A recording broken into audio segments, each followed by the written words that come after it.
Zika ವೈರಸ್ಗೆ ರಾಜ್ಯದಲ್ಲಿ ಮೊದಲ ಬಲಿಯಾಗಿದೆ. ಮೊನ್ನೆಯಷ್ಟೇ 7 ಪ್ರಕರಣಗಳು ದಾಖಲಾಗಿದ್ವು. ಆರೋಗ್ಯ ಇಲಾಖೆ ಕೂಡ ಅಲರ್ಟ್ ಆಗಿತ್ತು.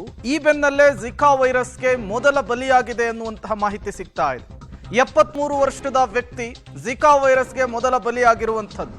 ಶಿವಮೊಗ್ಗ ಮೂಲದ ವ್ಯಕ್ತಿ ಜಿಕಾ ವೈರಸ್ಗೆ ಬಲಿಯಾಗಿದ್ದಾರೆ ಅನ್ನೋದು ಗೊತ್ತಾಗ್ತಾ ಇದೆ. ಜೂನ್ 14ರಂದು ವ್ಯಕ್ತಿಯಲ್ಲಿ ಈ ಜಿಕಾ ವೈರಸ್ ಕಾಣಿಸ್ಕೊಂಡಿತ್ತು. ಜಿಕಾ ವೈರಸ್ಗೆ ಈಗ ಮೊದಲ ಬಲಿಯಾಗಿದೆ. ಇದು ಈಡೀಸ್ ಅನ್ನುವಂತಹ ಸೊಳ್ಳೆಯಿಂದ ಹರಡುವಂತಹ ಒಂದು ವೈರಸ್. ಮೊನ್ನೆ ಅಷ್ಟೇ ಬೆಂಗಳೂರಿನಲ್ಲಿ 5 ಪ್ರಕರಣ, ರಾಜ್ಯದಲ್ಲಿ ಒಟ್ಟು 7 ಪ್ರಕರಣಗಳು ದಾಖಲಾಗಿದ್ವು. ಯಾವಾಗ 7 ಪ್ರಕರಣಗಳು ದಾಖಲಾದ್ವೋ ಆರೋಗ್ಯ ಇಲಾಖೆ ಅಲರ್ಟ್ ಆಗಿತ್ತು.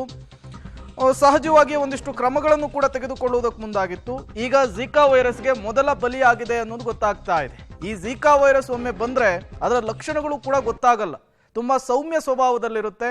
ಇದ್ದಕ್ಕಿದ್ದ ಹಾಗೇನೆ ಈ ರೀತಿಯ ಪ್ರಾಣಕ್ಕೂ ಕೂಡ ಸಂಚಕಾರ ತರುವಂತಹ ಸಾಧ್ಯತೆ ಇರುತ್ತೆ. ಅದರಲ್ಲೂ ಕೂಡ ಗರ್ಭಿಣಿಯರು ತುಂಬ ಎಚ್ಚರಿಕೆಯನ್ನು ವಹಿಸ್ಕೋಬೇಕಾಗುತ್ತೆ. ಈ ಜಿಕಾ ವೈರಸ್ನಿಂದ, ಸೊಳ್ಳೆಯಿಂದ ಹರಡುವಂತಹ ವೈರಸ್ ಇದು. ಈ ವೈರಸ್ಗೆ ಈಗ ಮೊದಲ ಬಲಿಯಾಗಿದೆ. ಡೆಂಗ್ಯೂ ನಂತರ ರಾಜ್ಯದಲ್ಲಿ ಈಗ ಜಿಕಾ ವೈರಸ್ನ ಆತಂಕ, ಭಯ ಮನೆ ಮಾಡಿದೆ.